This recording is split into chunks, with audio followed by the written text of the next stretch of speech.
This episode is presented by Visit Cedar City Bryan Head Tourism Bureau.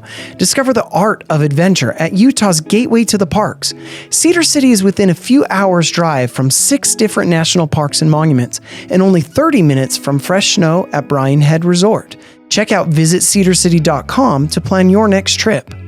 This episode is sponsored by the Cedar City Business and Innovation Center.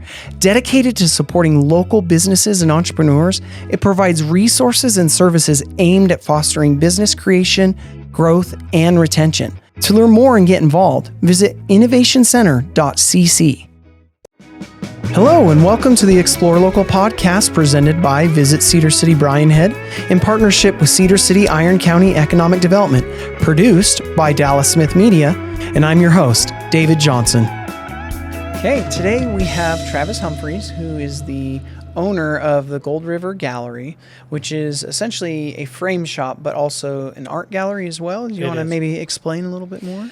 Well, when we started a frame business, I've always been an artist my whole life. Since I was about 13 years old, I started into the art world, and just as we've gone along, I went to Brigham Young University and got a degree in illustration. So I've always been an artist. Cool. That's been a set thing my whole life. I've made paintings and sold paintings and dealt with art. Yeah, we have lots of creative family members, uncles and mom and others that are artists. And so probably out of necessity, going to school, I worked at a master frame making company in Springville, Utah, by Brigham Young. Yeah, and Springville's known as Art City, right? It is. Here in Utah, it has the big art museum and everything. And right down the street from there was a fantastic frame shop. I say was because I don't think it's in business anymore. But I learned how to make high-end museum closed corner frames that would end up in places like the temples, LDS temples, and in art collections around the world, and very high-end work. So I learned how to do that. And then when we moved from Provo to Cedar City to try to find an affordable place to live 30 years ago, 28 years ago, I had known how to do the really high-end framing, and as an artist, it's like, well, I've got to make my own frames then, because just out of necessity, I really couldn't afford to order from them, and at the same time, I knew how to make them, so it's kind of a necessity that just ended up being a business, so sometimes that's how it works. So let's talk about your art first, and then maybe we can talk more about the shop as well and some of the cool stuff you have going on. So what do you have, like a medium of choice? I do now. I think it would be oil, because it's kind of the king of mediums. Like it's the one that's known for, the greatest works that have ever been created are probably in oil. But I have worked in every medium. I started in watercolor. Oh, really? And won awards as a teenager. Is that like the gateway drug to painting, watercolor? Yeah, maybe a little bit. But there's watercolorists that are artists that are just, some of the things they do is just incredible to know how, when you touch the brush, to know how the water will carry in certain ways. Like that, it's an art, just knowing how to manage that. You have to really pre-plan for watercolor, because you try to use the white of the paper to be the light part. And so there's not a lot of fixing in watercolor. Right. It's kind of a spontaneous, if it's done in its pure way, it's a difficult medium. Maybe one of the more difficult. It's as permanent as anything. Interesting. But it is kind of a gateway. It's a less expensive medium, because you just have water and paint, and usually work on a smaller scale. So that was the start. But I've done airbrushing until my knuckles and my fingers were about shot. Really? And I've painted in gouache and acrylic and gouache. Which is gouache? It's an opaque watercolor. Oh, really? So instead of having the transparent, the white of the paper, it'll be white paint. Or an opaque medium, so that you can't really see through the paint. So the colors that you get are actually more like oil. So it's water-based medium that paints like oil. Interesting. And it dries quickly. But anyways, I've worked in all the mediums. I like drawing. Yeah. Just anything creative. That's my thing. So you said you had your degree was in illustration degree? I have a BFA in illustration. Talk and about design. What did that encompass when you were going through school, and in your mind, what was the game plan back then?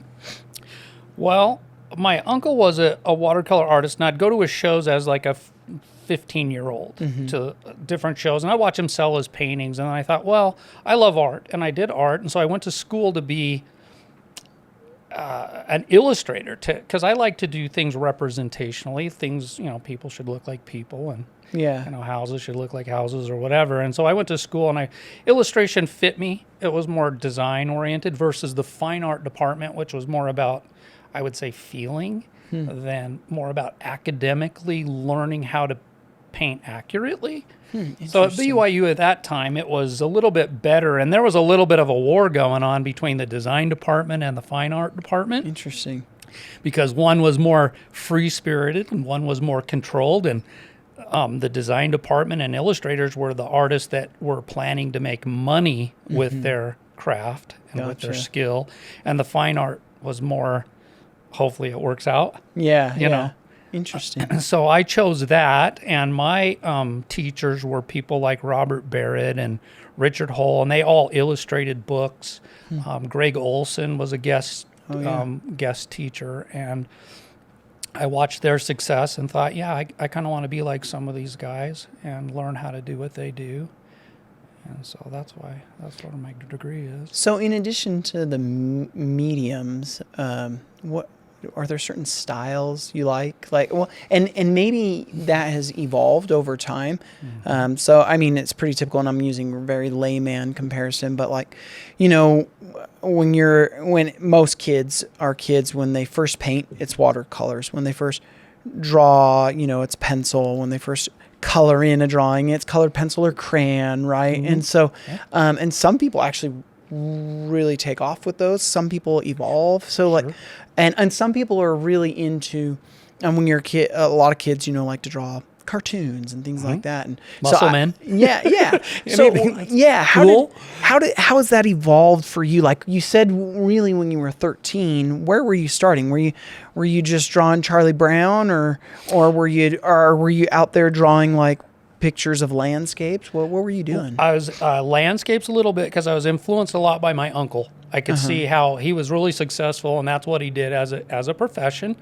But then as a high schooler, of course, you're drawing, like back in those days, we'd draw the muscle magazines, from Joe Weider's, like Muscle. So you'd learn all the muscles, and you draw like the superheroes and things like that.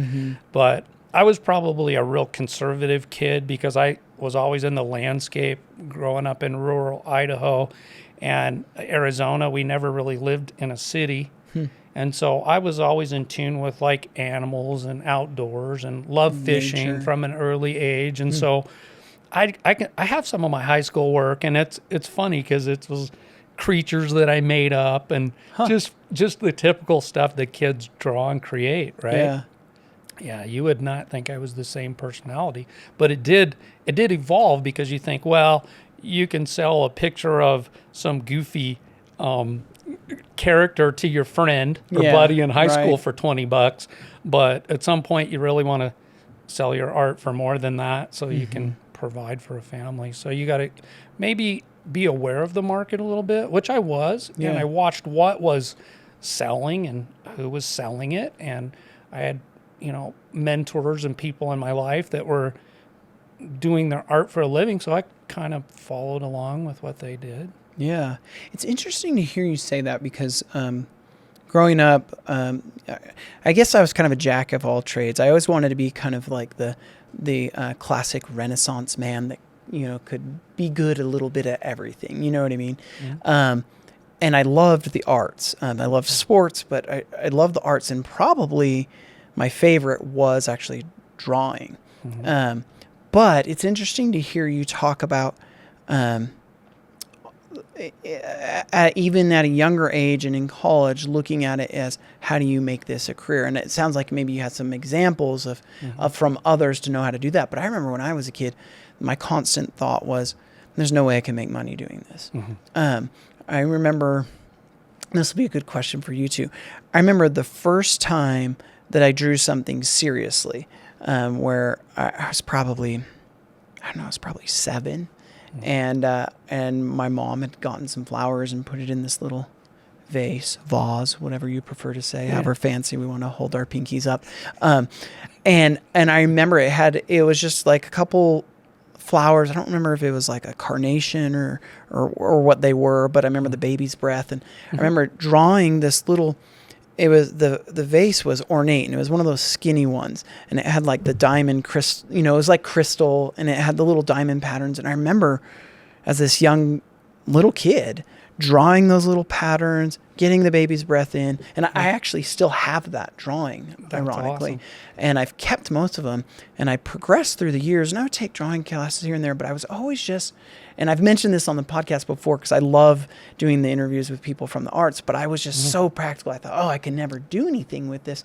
And then I meet people like yourself and others who have done something with it. It doesn't mean it wasn't hard work or didn't have to figure out where your niche was, right? But yeah, I have this distinct, I can still remember sitting at the counter drawing this flower and vase and the baby's breath, exactly where I was at. I don't know if you have like a distinct memory like that of something where you first drew something or painted something, you're like, I think I'm pretty good at this.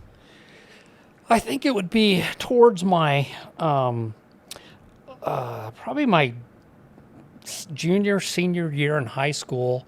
I had a real paradox in that I was a wrestler and I'm a pretty intense personality, but then art was my strongest point. So I was an artist that was a wrestler, and that was weird in high school, right? Like, because you'd have the kids who are like known for being artists they'd always say, "Oh, you're weird because you're an artist." It's like, no, I just like to create. Well, especially several years ago. I mean, it's still some of this, but even when I was in high school, things were much more like cliquish. You had your jocks, you had your theater kids, you had your band kids. It was weird to cross over, right? Yeah, and I crossed over. Yeah. But I remember doing watercolor paintings because I'd learned from my uncle when I was about 13 how to run some washes and paint barns and things like that. And I remember my art teacher, she was pretty impressed. She's like, wow, you kind of have a real handle on this watercolor thing. Like, how do you do this and that? This was my teacher asking me, like, how do you do this and that? And she's like, well, at the end of the year, we have a little art show for all the art students in high school. And so I brought probably a dozen or so watercolors, and I sold every single one of them. And I remember I made like $600. Oh, my goodness. Okay, this was back in 1980. I don't know, 3. Yeah, and you probably didn't get pictures of them or anything. Oh, no. And I just thought, well, this is pretty cool, so make some more, right? Yeah. And that was a big memory that people, like even my principal bought a couple of paintings, and I think I saw them in her house like a decade later or something when I was there. It's like, oh my gosh, that looks familiar. It's like, oh, that's one of my paintings. It was such a funny thing. And I'm like kind of embarrassed because I'd progressed so much further. Yeah. It's like, hey, do you ever want to trade it or get a more current painting? She's like, oh no, I love the old, because it all marks a time in your life or something. Sure. But that was memorable. That kind of stands out. I was asked by the high school to do a great big graduation arch that went clear across the high school football field. Really? It was a giant project. It was on the grass? On the so field for graduation, they'd walk through the arch, and it spanned the whole entire football field, and it was 14 feet tall. Where was your high school at? Moon Valley High in Phoenix. It was at the time, I think it was like the first or second biggest high school in Arizona. Really? Wow. It was a big school. I think my graduating class had like 700 or 800 kids. It's a big school. And so they asked me to do that, and kind of got me some notoriety. And my teacher, she said, you're good enough. You need to really apply for like scholarships and stuff. Wow. And she helped me get a Board of Regents full tuition art scholarship at the University of Arizona in art. Really? 4 years fully paid. Wow. But I was so silly at the time. I thought, I don't have any friends going to Tucson to go to school. Yeah. And I'd rather go to BYU or go somewhere where my friends are going. I didn't even take the scholarship. In hindsight, Really? it was probably my dumbest financial move ever because Wow. it was 4 years full tuition. And as long as I worked in the department and stuff, that they would pay everything. Wow. And there was only 8 of those scholarships given. But, you do dumb things. I did a similar thing, obviously not with art, but I was so set on where I wanted to go to college that years later, I think it was after I was married, I was going through some stuff from high school, and I found a college tuition letter with a scholarship to a university, and I'm like, and also in Arizona, it was to Flagstaff, and I thought, I'm such an idiot. Why? What was I thinking? My mind was so set on what I wanted to do that I just was in your young mind. Sometimes you're oblivious to the opportunity sitting in front of you. After paying my student loans for 12 years, I realized, my wife's like, you're such a dummy. You should have just went to their University of Arizona. It would have been so much better. But wait, did you meet your wife in college though?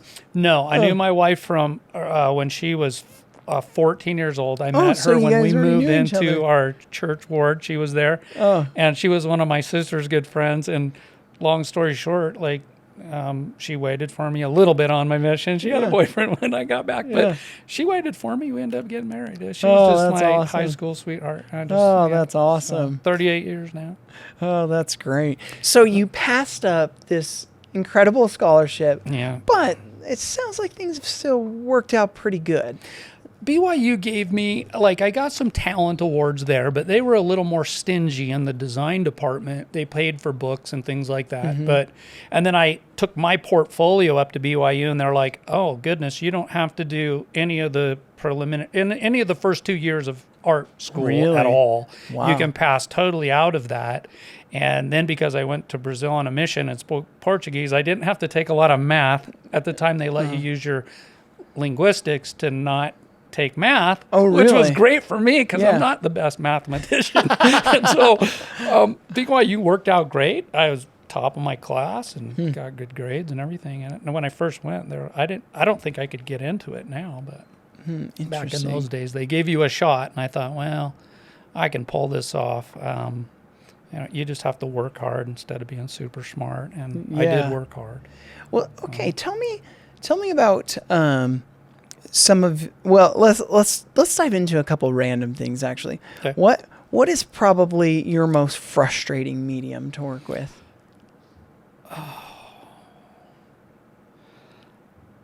It still has to be oil because that's the current struggle is learning, and artists will tell you, some fall into really specific patterns, and I would say that they're, really formula artists. You expect they almost paint the same thing over and over and over. I'm a very bored person, so I like the process more than the finished product. When I get a painting finished, I don't really care about it that much, but I do love the process. Interesting. So starting a painting is awesome. Finishing the painting is absolute misery because it's when is it done first? Yeah. And because you're just saying that's the best I can do no matter what. That's my best vision. That's my best skill set.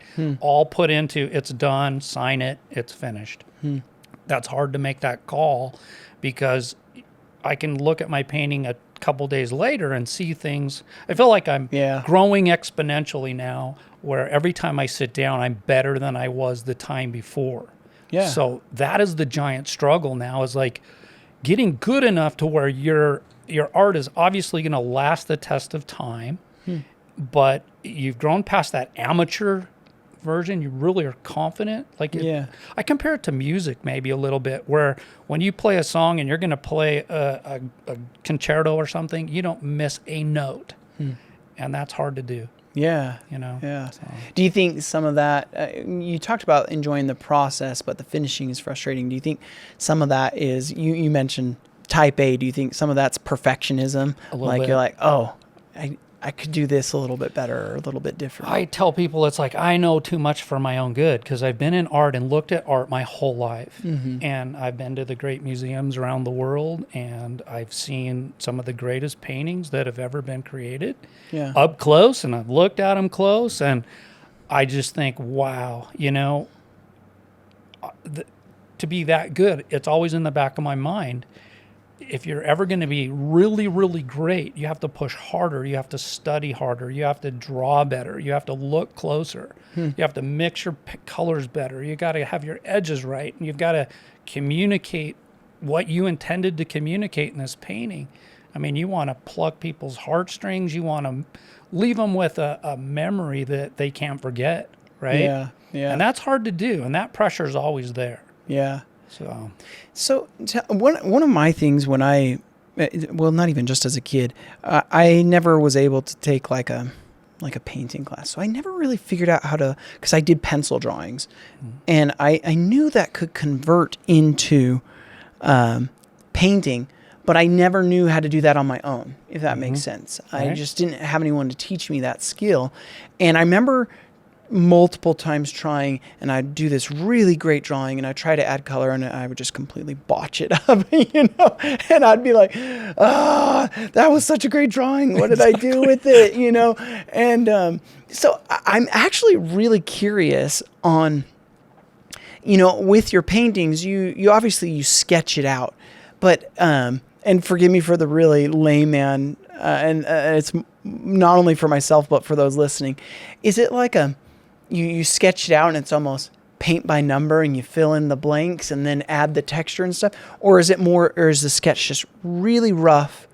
How do you convert from the sketch to the painting? That I've never been able to translate in the stuff that I've done. So all artists have different ways of doing it. Some paint from top to bottom. Some can start with an eye and work outward, and it's all relational. That's kind of how I do it. Okay. That's how I draw, yeah. Some will block it all in and do all darks and then build forward. So it's either from top to bottom, center outward, you back think that's to just front. like a brain way of thinking sort It of is a thing, little or bit. a habit, or both? Oil forces you to use the opaques, and the colors that advance last. So highlights, for example, when you're painting a painting, you start with dark, Right. Which is the reverse of watercolor. You start with light and gradually work darker.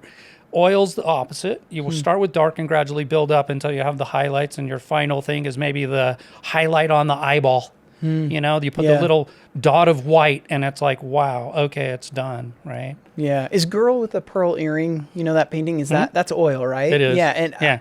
I immediately, as you were describing that's what I thought of. Look, the pearl and Yeah. her little highlights on her lips and eyes Yeah. and stuff. But yeah, and that's, I guess, each artist has a different way of doing it. Mine are lots of glazes, so I'll let it dry, paint over the top again. I'll manipulate the painting over and over sometimes. As you look at your art over time, there's things that stand out to you that you can change. And oil, it's very forgiving in that you can repaint it. You can basically repaint it. Just on top of it over and over and over again if you want. And there's a lot of paintings that have paintings underneath where the arm's been moved, its location, or the eyes moved in, or whatever. And that's fun to see, and X-rays and things like that. I've seen some of those X-rays. Yeah. Fun. But artists go through that struggle, and it's no different for any artist. Everyone, I think, there's very few that don't doubt themselves because they're gauging it off of, the better you get, the more you're not that great. And so it's like with anything, right? Your flaws. You do, and they stand out more and more as you get really super good. But there's a time when you realize that's well done, and I won't fix that. It's not really fixable. It's just a choice now. But that's cool. What's one of your favorite works that you've done? You said you enjoy the process, and I guess maybe it could be two different things. What's one of your favorite works with the process, and maybe what's one of your favorite completed works that you've done? I would have to say the last paintings that I do are my favorites because they're my current state of understanding. But the favorite ones are the ones that people have purchased because they're absolutely in love. You've communicated something with them, and they have to have it. They have to have it on their wall. They want to enjoy it over and over for the rest of their lives. Those are the funnest. When it's something that you saw and you matched vision. So, I don't know, you see the light on the bottom of a tree in the fall, and it's just it just hits you the right way. And then you paint it really well and show it at a show. And it's not even a popular subject, right? Right. It isn't like a cute little bunny rabbit with a story or something that's just gets you automatically. It takes some effort to look at. And when you find a client who comes in and goes, I love that. They I see what the you same saw. thing. Yeah. And it's like, no one ever paints that kind of stuff because it's not really marketable, right? It's not a market-driven painting. Those are the most exciting. The ones where you connect with another kindred spirit Yeah. who love what you love. Yeah. And that's fun. And I think that's why there's so many artists out there is we're all so different and we all like different things, but a lot of us like similar things. Yeah. Yeah. And that's the fun. It's connecting. interesting when you say artists and we like different things, because I used to always kind of laugh a bit and scoff a little bit at the abstract artists that just threw paint on the thing. There's some cool ones where you see these guys, they do these cool spiral things and stuff with, but one thing that I think it was in my undergrad, I remember looking at a painting, an oil painting, and I just remember the texture from it. And I remember I was looking really close at it. I was like up close and I didn't really see what it was. I just saw the abstract of the strokes and all those different things. And there was a couple things I realized. One is that the texture actually added to the shadowing of the painting and the light of the painting, as well as until I stood out, it was abstract. It was just these abstract strokes. And then I kind of more understood it. Some abstract art, which people have their what they like and they don't like. Sure. But it really I had these kind of epiphanies of abstract art when applied in a certain way still can have this cohesive story or communicate this cohesive vision. And when you're talking about painting something that you see and then someone else sees that same thing and it connects with them. Anyways, I just had this flashback of that in college because I tried to take, while I was Mr. Practical, I would still take some drawing classes and things because I just couldn't quite give it up. You know what I mean? That's good. Well, this is fascinating because in the time that we live with AI and all the different ways that you can, I guess, cheat or find techniques that really trick. So we're in a fast-paced world, and a lot of artists up and coming don't want to take the time to be disciplined, to learn the academics, to learn how to draw correctly, to learn how to mix colors, and to take the time to really learn the notes, learn the tables, learn all the structure. It's like learning music theory for a musician, Absolutely. Right? Yeah. So they'll project their drawings and just fill them in. Yeah. Okay, you always find flaws later on in their work because if you can't draw, you can't draw. Yeah. You got to practice. And the same with the color and everything else. And so with abstract art, trying to be a really fantastic painter, you take all this into consideration. You want, when somebody experiences a painting and they walk up to it, it's first it's interesting or they wouldn't have gone up there. Something in there draws them to it. And then when you're up close, are you rewarded by the brush strokes, by the ability to control everything that's there? Because you're kind of a maestro. You're the master of telling the viewer, I want you to enter my painting right here. And I want you to go there, there, there, and there. And I want you to know that this is the most important part of my painting. Yeah. Manipulating that is a great challenge. Yeah. But the good ones can do it, and they do it really well. Others hopefully get in and randomly try to do things, and it's whimsy and quick, and they don't want to take very much time.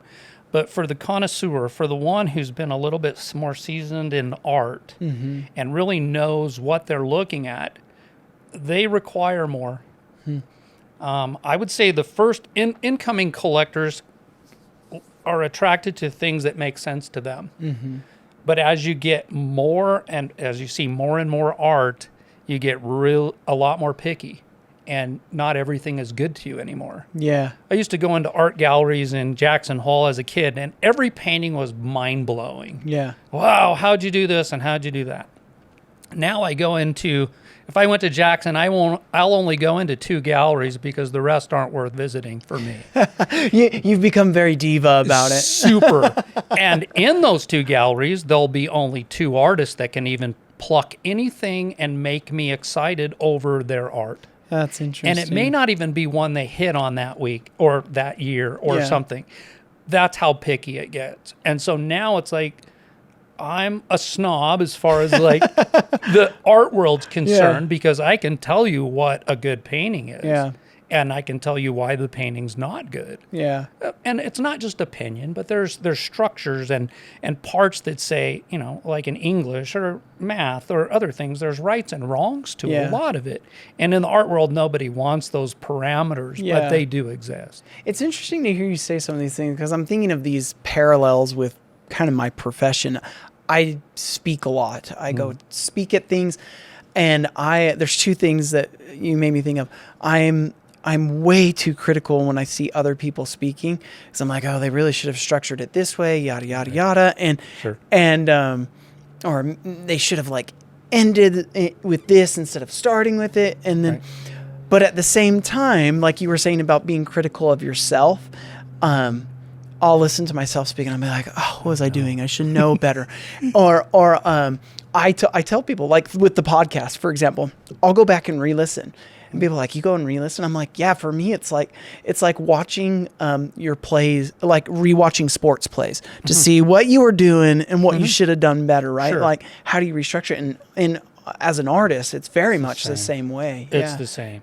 Yeah, for sure. And you just get, as you get older and older and better, and you see more. I think the greatest artists say good art is good seeing, or great art is great seeing. It's eye training. Yeah. And you look at things a long time, it teaches you a lot of things, and it's a time investment, a huge time investment. So it's like the better you do it. Oh, finish. Go ahead. Well, no, the more you do it, everybody, connoisseurs, people who don't even do art, the more you look at art, the more you educate yourself as to what creates feelings, what creates greatness in a painting that should last the test of time. Right. People buy art out of like, oh, that's fun, and then a year later it's like, I don't really like it. Yeah. Or they'll buy something that's really flashy, and it's like you just get worn out by it. Mm-hmm. If you buy art that lasts, it should get sweeter, richer. You find more in it over time. Yeah. That's somebody has good seeing. Yeah. They know how to see. So. Well, it's interesting that you say that too, because when you were talking about what you just said, along with what you were talking about, some of the basics, I've seen some artists who you can tell they've done these really intricate paintings that they've spent probably hundreds of hours on, and there'll be maybe a person in it, and you can tell that the perspective is wrong, and like the of their face or of the subject's face or things like that, and you could tell that they spent all this time, hundreds of hours into this painting, but the base of being able to sketch it accurately was off. Yeah. And I always kind of, in a snobbish way, like you're saying, I always kind of cringe a little bit, like, oh, I know they put their heart into that, but that painting's bad because the perception is off, or the perspective is off in that painting or that drawing. Probably what happened is they were too tied to the photograph, and there was distortion in the photograph, and that's where the drawing skills and your academic foundation can help you correct those things. And for seasoned old guys like me, we can look at a painting and go, oh, yeah, we know exactly what happened there. Yeah. We can tell even that you projected that image and you blew it. The horse's head's giant and his back legs are tiny. Like, obviously, you just took a picture and just transferred it with no consideration to scale or scale. That was part of shortening or anything. Yeah, it just blew it. And people grid things, and it's just a fun world because it's very complicated. And nowadays in our framing, we deal with the best in the business, Yeah. like nationwide. So they're the people who will go down in the history books. Yeah. They're the ones who will mark the art for the next generation and for museums in the future. Yeah. And it's fun to be around them, but it does lift your Yeah. vision a little bit to where it's like, oh yeah, I don't have time for that other stuff. So that is a perfect segue of really what I want to spend the rest of our time talking about is talk to me. You started in the beginning describing how you kind of got into framing. Talk to me about starting your own frame shop. Let's start there, and then we can move on to how the business grew and who your clientele now and everything. Okay. But talk to me about just the struggle, or maybe it was easy, but the struggle of starting your own frame shop, finding clients. How did that happen? So we moved out west of town on a 2.5 acre piece of ground. Thank goodness we had some space to move around and build little garages and things. But like I mentioned before, I was an artist already with a background in building really good museum framing. So out of necessity, I did shows in Arizona. I was still involved in the galleries, and I just made my own frames. So in one of the shows down at the tent show, they call it the tent show, which is the celebration of fine art in Scottsdale, Arizona, they set up these gigantic tents, and you work there for like 10 weeks. While I did that show, which I've done a couple of times, I had other artists who were like, hey, where'd you get those frames? And who does your framing? Because that's just a common thing. We all ask each other. And I said, well, I do them. Oh, really? Oh, wow. Okay, could you make me one? Could you do that? So we've never advertised ever. It's built from my artist buddies that were in the same shows, who told their friends, and now it's grown from little shops on our property to where we just have more and more shops and outbuildings and stuff. We're pretty low key, pretty hillbilly about the way we do stuff because we've never had money to throw in. Being an artist, it isn't like you just have a whole bunch of money all of a sudden to build anything or do anything. So we've done it on a shoestring budget from the ground level, everything. But we've built our clientele up to where now we have the best clientele in America. And it's heavy duty stuff. Do you say that figuratively or literally? Literally, we have some of the top, we frame $500,000 paintings quite often. Are you able That's to an speak expensive to, painting. Yeah. Are you able to $500,000. Are you able to speak to some of those artists that you're framing? Oh yeah, for? we're buddies. I can drive down to their house and things like that. All right, spout them off. Talk to me about some of these we framed artists. for a guy named Mark Maggiore. Some people say it different. He's a French artist that came to America and got his citizenship, but he loves the cowboy world. He is the top dog in the cowboy world. Really? Yeah, if you look him up, he's got the most followers on Instagram, and his show that we framed up at the Legacy Gallery 2 years ago, 26 paintings, we framed every single painting. They sold all of them for $3.1 million. Wow. That's a good show. That's a top show. I would say that's not too shabby. And one of his pieces got in a little auction, and got two people that really wanted it bad. They paid $520,000 for a 36 by 38 painting. Wow. It's a lot of money. Yeah.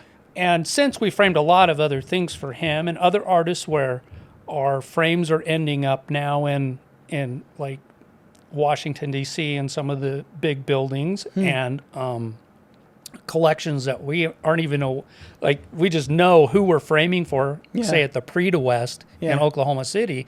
And if I have 40 frames at that show, which we have had often, those paintings end up in collections from, I don't know, Wayne Lucas to Elon Musk. We have paintings and frames in, not my paintings, but we framed paintings in super prominent places nationwide now. What have you ever been to a place and you're walking by and you're like, wait a minute, is that my frame? Have you done that before? I have. Yeah. So like, for example, the Scottsdale Art Museum that has historical paintings.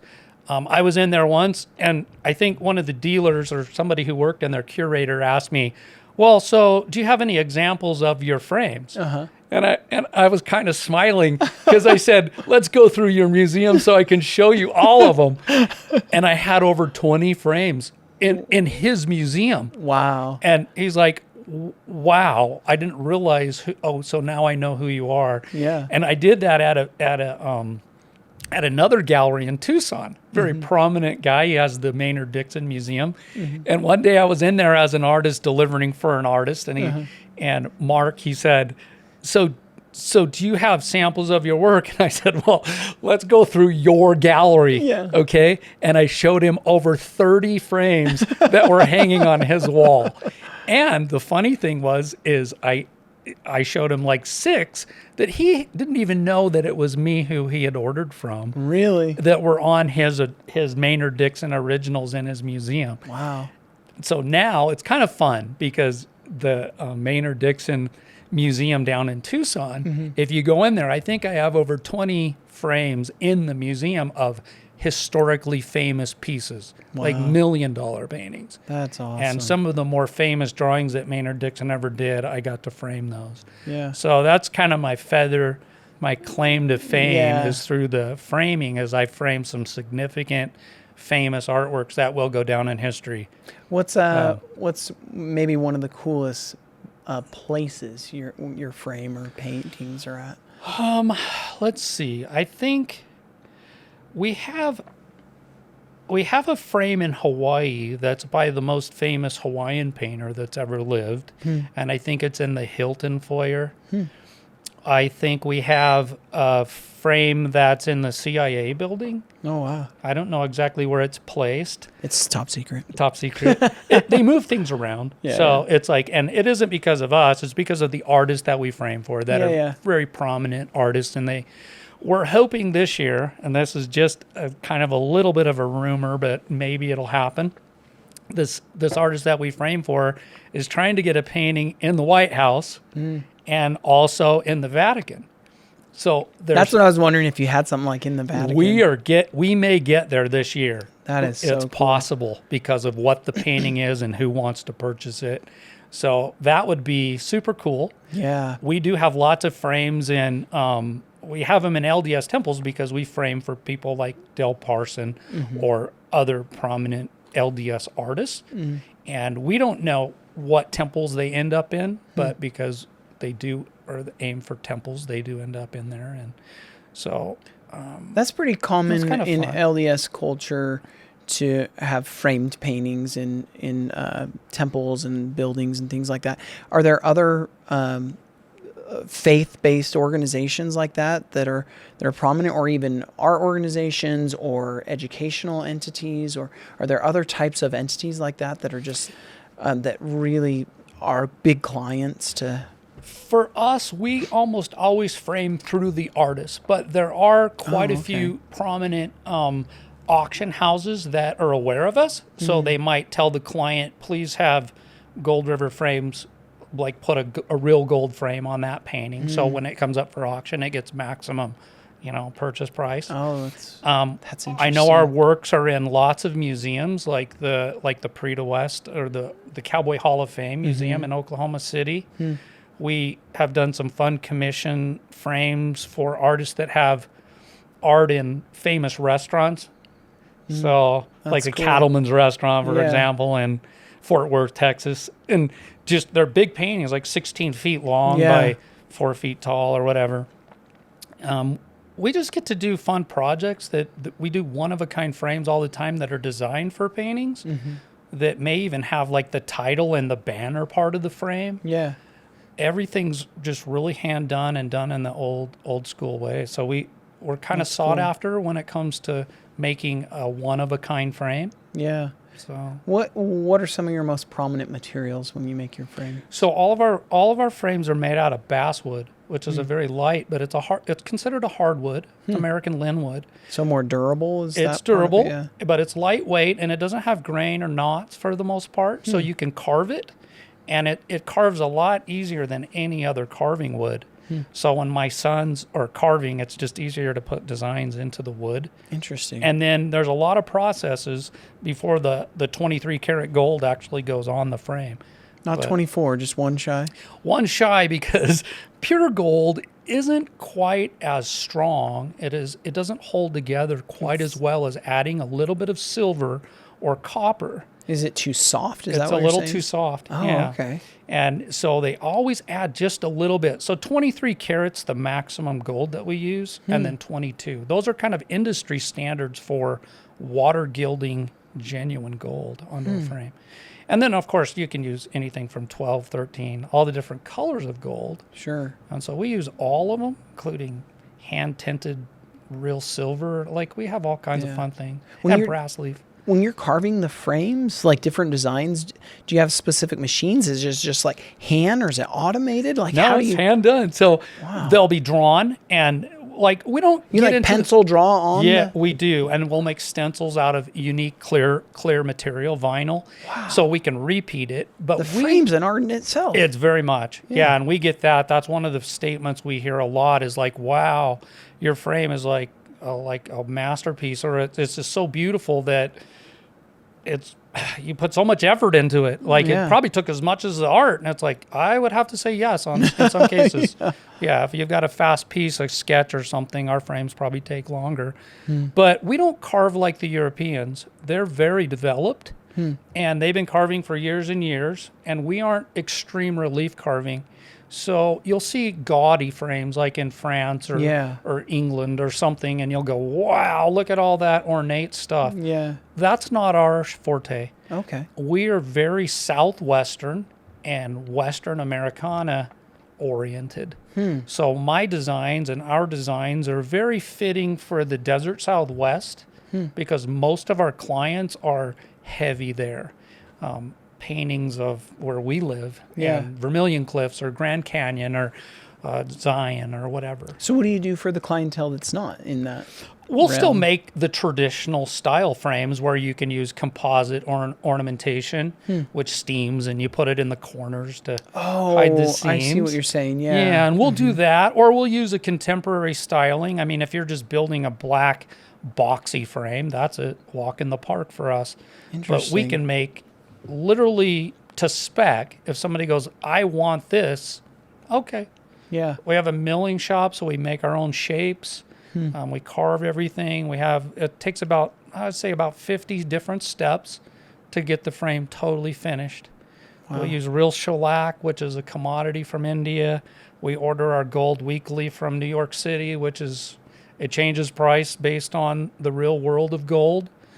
We have clays that are from Germany and from around the world because there's specific mines that harvest the dirt that's specialized. Rabbit skin glue to all kinds of different kind of chemistry. I feel like I'm a part-time chemist. Wow, that is cool. I just never really thought about the frames themselves. I mean, I've been to lots of different museums, and you see these ornate frames, and you go, whoa, that frame. But sometimes they can also be, when they're that ornate, they can be distracting from the art itself. And it should, and some of that is, depending on the painting, you want some of that. But I guess I kind of look at frames almost like, it's like, oh man, I probably shouldn't say this, but, there are some I'll say people. I've heard everything. Some people, there are some this sounds chauvinist. That's why I'm hesitant to say it. But I have 3 daughters, and I tell them makeup is not to cover up what you don't like about yourself. It's to accent what's already naturally beautiful about you. And so I very much see frames in a similar fashion as they should accent and accentuate what makes that painting already great. It shouldn't take away or distract from. Absolutely. But anyways, that's we are kind never of trying to show off like that. We are super respectful to the artist first. We'd be honored to let them, we'd get to surround our work with their work. Because people look at a painting, at a famous painting, and go, guess what?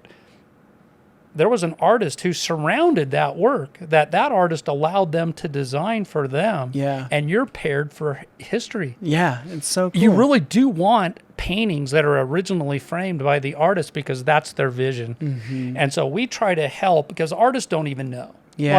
I learned that a long time ago that even the greatest artists aren't really versed in the frame world. Yeah, They how don't does know it- how to order it. Like, I don't know, put something cool on there. I was wondering about that. Yeah. We help them. So we're like, okay, so let's make sure that when they walk up to a piece, they don't go, wow, this is a great frame. And oh yeah, there's a painting in here, by the way. We never want that. We always want it, like you said, when they look at the art, they go, wow, that's a beautiful painting.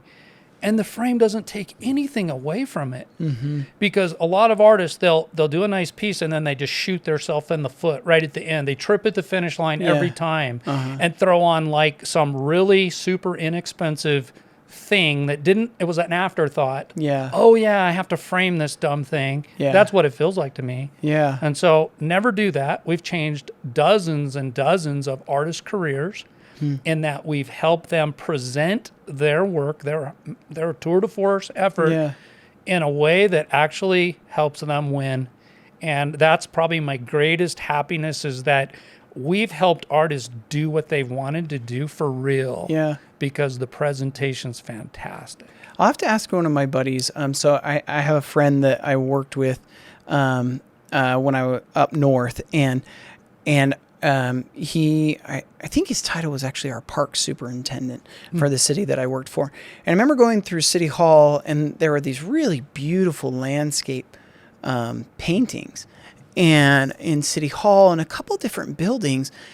And someone one day told me, they're like, "Oh yeah, that's Rick's," and I'm like, "Rick painted that?" And they're like, "Yeah," and I was just, because I love art and paintings and things. Well, and so I went and I talked to him. I'm like, "Rick, do you paint?" He's like, "Yeah." And he showed me his Instagram, and he had, some followers and everything. Mm-hmm. And I started looking at his stuff. I'm like, "You're amazing." And since then, in like the last 8 years, I think maybe he had a couple thousand followers back then. Mm-hmm. And I was looking actually this morning, and he's got almost 11,000 followers. He does Western art. His name's Rick Kennington. I don't know. Do you know Rick? I know his name. Yep. Yeah. And I know his work. And he started going to all these Western shows, and I've just never even thought. I've definitely seen paintings where, not his, but paintings where they put a frame on it and you're like, oh, that was the wrong choice. That happens. But and then I've seen frames where most of the time you're not really thinking about the frame if it complements it the right way. Exactly. And then there's occasionally where the frame just complements it so well. You're like, oh my gosh, that was an amazing choice, right? And so I have to pick Rick's brain and ask him, like, what's his thought process in going through that? Because that's so interesting. I've never really thought so much about that. I have a lot of artists who just totally rely, and people ask me, like, how do you do business out of Cedar City for all these people in 35 states? That was one of my questions I wanted to ask. Okay, so here's how we do it. We, by word of mouth first, but when an artist has a painting that they want framed, all I need to know is I need a picture of it, which they can send over on email. Yeah. And then I need to know where it's going to end up. And it's like, well, I don't know where it's going to end up. Okay, that's fine. Then let's collaborate. If it's going to be at a show like the Prix de West, it's like, you want to win? I mean, and what's the budget on it? Because they can just say, well, I'm a little tight right now, and I don't really want to put genuine karat gold. Let's put metal leaf on there, just gold, and make it beautiful as much as we can. Put a nice carving motif. I'll look at the painting and go, I make a lot of executive decisions on this because I look at it and go, this feels like a feminine painting or a masculine painting. It has things in it that should, like the bulk of the frame should be like this. It should have a shape that feels more manly than feminine. And it should be, this color's going to draw out the best scenario for the whole entire painting. And I have all these tools at my disposal, from the color under the gold, the color of the gold, shellac that goes on top of the gold, antiquing that goes over that, casing that goes in the accents of it, how much it's broken down with steel wool, all the different things that we can put into it to make the frame be exactly right for the painting. And we've done a good job. Out of, 30 to 50,000 frames, we may have misfired under 5, where we probably made the wrong call. But it's a pretty good ratio for my stack of, you made my show amazing, holy moly, like this was, I couldn't believe what you did for this frame or whatever. We have people that don't even tell me what to make anymore. And I mean, a lot of them, it's like, we just totally trust you 100%. Make it, send it to the gallery or whatever, send it to the museum, and away we go. Do you think part of your, well, I'm going to say yes, because I'm going to put words in your mouth. Do you think part of your ability to see that, as well as people's trusting you, comes from the fact that you're an artist yourself? Yeah, 100%. It's really rare to get that combination. So it goes all the way back to that wrestler-artist combination. I learned how to do a lot of stuff, and I love learning about everything. I probably would say that's one of my strengths, is I love to learn about all disciplines, science, math, all of it. And when I put these things together, I feel like, ooh, I'm an artist. You're rarely going to call up a framer and be able to tell them, you know, the temperature on this painting is such and such, and I really want to accentuate the grayness, and have them go, oh, I got you. I already know exactly what you're trying to do there, because, oh, you're like the Whistler frame in the D'Orsay or something, like you're looking for that kind of look. They can talk the talk. I can talk the talk with any artist and kind of match that up. And I think that's what my best clientele, they just love the fact that they probably don't want me painting. They want me just making their frames, but they can just tell me what they're aiming for, and I can take care of it for them. Yeah.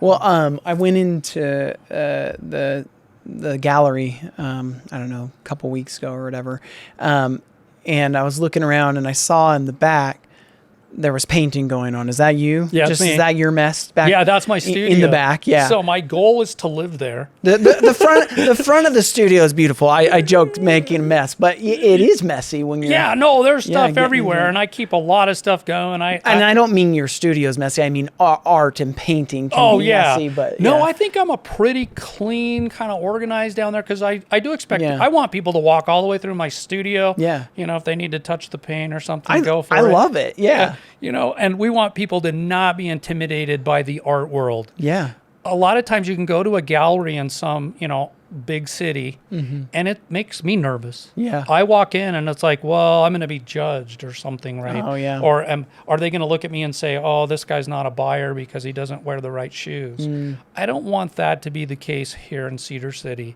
or anywhere. Art's fun. Yeah. Art can be super fun. You can learn. You can ask questions.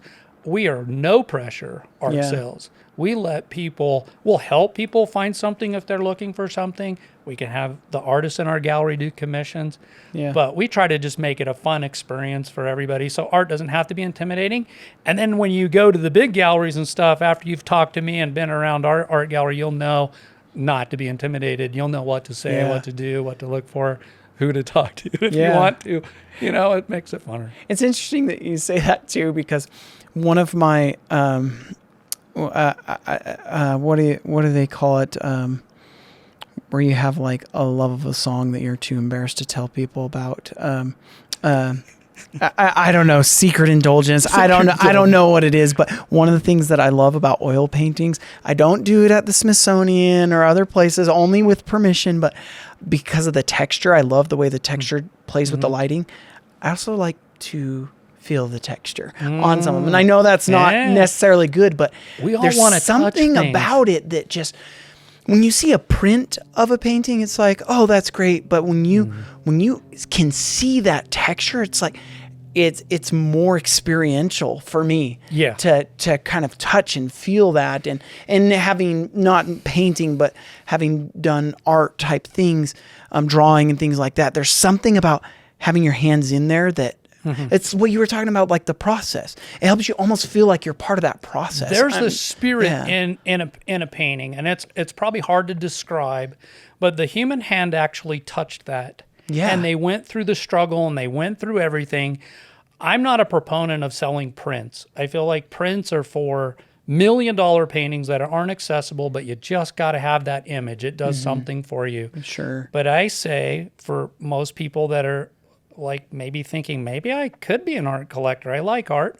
Start inexpensive, set a budget, find the best things, find out why you like them, get your wife on board or whatever, and collect things together. There's been fantastic collections that have been done under $500. They never paid more than $500 for a painting.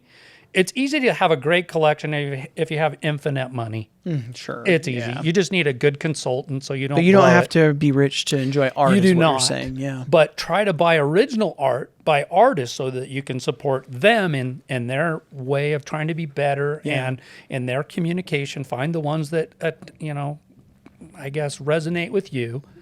And just create a little collection. It brings so much joy to homes. I see houses that are $1 million houses. They're just gorgeous houses, and everything about it's beautiful, but they have no art on the wall. It's like, that's It's really, true. really strange. Is it just because they don't know what to put on there? Yeah. Because an interior designer will come in and go, oh yeah, don't buy original art. Just throw a poster of something up there or put some eye candy. I call it eye candy because it's just color with a frame around it. Well, It I doesn't don't have any meaning. Yeah, while I don't have $1 million home, Yeah. my wife and I, that is our problem. Is we're like, we don't know what to put on there, right? It takes a How minute. do we? It's a big Maybe you need commitment. to go into interior design as well and help people know how to place their art after it's framed. Well, I say look at things because there's magazines, there's Art Connoisseur, Art of the West, there's places that will actually show you interior of homes. And like if you have a Western style, maybe you want some Western paintings. Maybe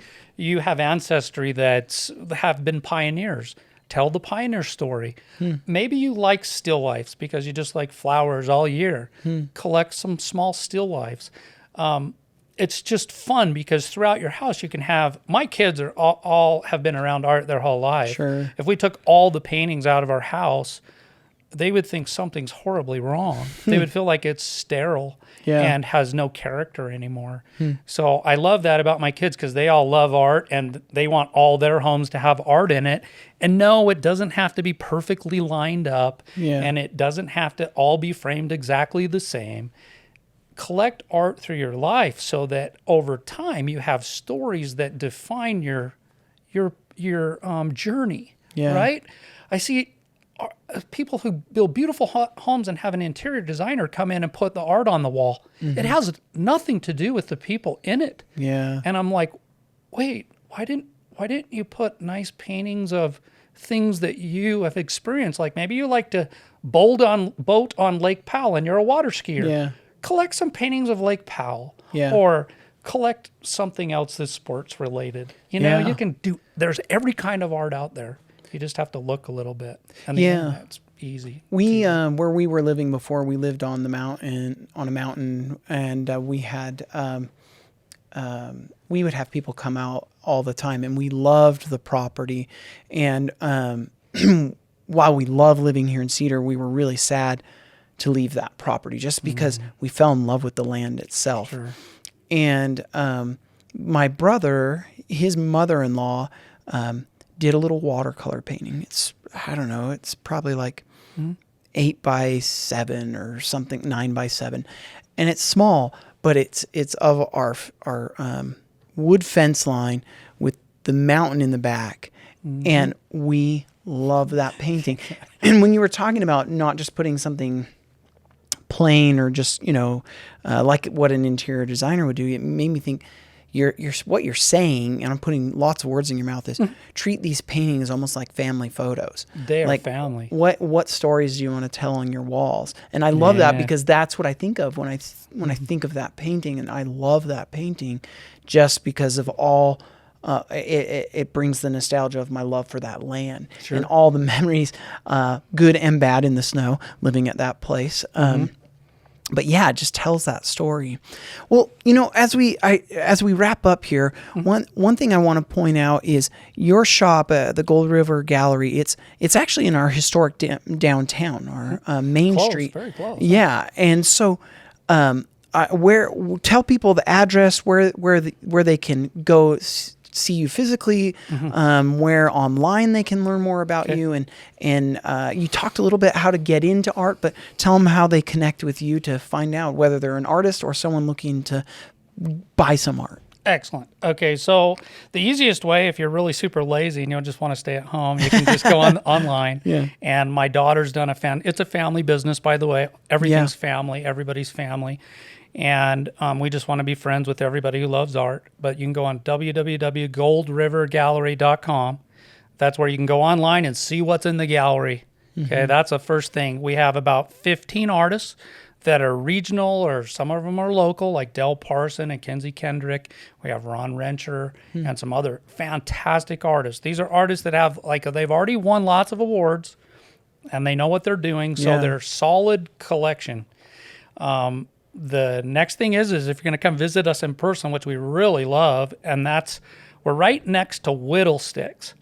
And it's a little confusing for people in Cedar because they'll say, oh, yeah, I visited you. But we went into the art center and didn't go into Gold River Gallery. Yeah. We're next to each other, but we're different doors and we carry totally different art. It's a whole different experience. But it's fun that it's almost synergetic. It is. The more Yeah. galleries, the better. I wish Yeah. there was 20 galleries in Cedar all in one little spot because it does help the energy in art because we're the festival city, but maybe we're not the most art festival city yet. We're going to try to help with that. But come in and you'll see we have about 200 paintings, all originals. We don't offer prints. There's a couple of prints by Maynard Dixon, but we don't offer prints too much. All of the artists will work for you if you want to do a little commission or have them paint a painting. That's what we're there for, is to help people get comfortable with the fact that I want a little painting of my land with the fence and the mountain in behind. Well, which style do you like? Kenzie's, me, Del Parson, all these guys, we can set a budget and have a nice little painting done for you, and then you'll have something that's really an heirloom that you can pass down to your family. That is so awesome. It's the way to do it. And I think with AI and all the really shallow things in the world today, I think people will be drawn to it. We're banking on it. So. That's awesome.